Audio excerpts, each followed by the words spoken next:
can be heard. My Bluetooth is dead again.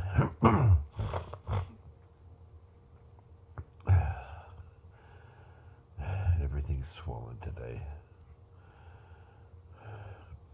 But I had a realization. I can't quite sleep until I put it on video, otherwise I'll forget. But we always think of riches in two different ways. And actually, I realize there's a third way. We think of, riches and success. Oh yeah, I'm at the top of my career field, management of management, etc., etc. I'm pulling in six figures or more, maybe seven. I'm doing great. People call me sir every day. And then we have the other term, the other way that we approach success and riches. People are like, yeah, I'm in heaven. God gave me added boys every day, or added girls every day. Yeah, I'm being glorified by Him because I always did the right thing. I pleased Him.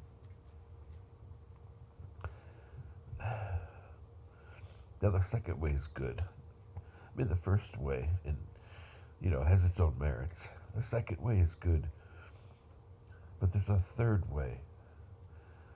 There's a third way when you, by pleasing God, you touch so many lives. I mean, I wish I could see this for myself, but from what people have said since I came back home, apparently I've not touched that many lives. I mean, whether it's true or not, maybe people just want to try to break me. But, if it's not true, it's disappointing.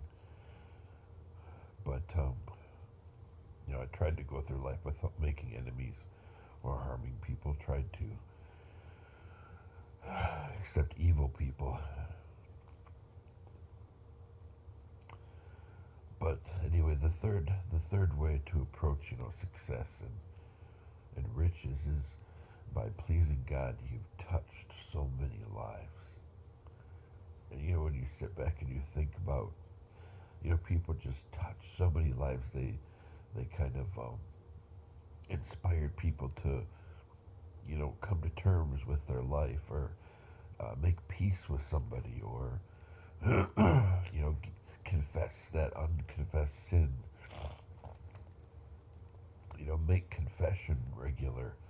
Go to church regular. Receive the Eucharist regularly, or communion. Fellowship with other Christians regularly. Or whatever their other, religious preferences. But just focusing on Christians. But if somebody were able to look at all the lives they've touched in pleasing God, and they touched those lives, and I don't want to say promoted, better word would be inspired them to reach out. That's riches, and that's beautiful. What do you think of people sitting in a room? Jeff Bezos, Billy Graham, somebody's grandma or grandpa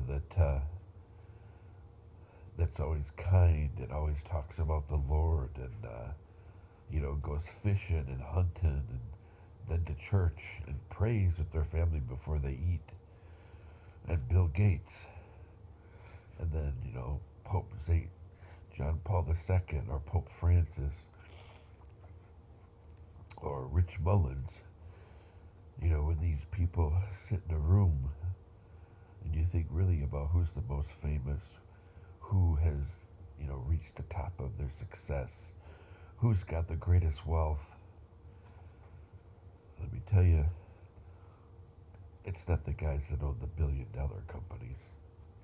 It's that granny or that grandpa that touched their kids and their grandkids and their great grandkids. It's Rich Mullins. It's the two popes. That's who's got the greatest wealth. And it's humbling to think how far we are from this in our own life. But it's also humbling just to think how touching one person and then them touching another person, another person touching another person.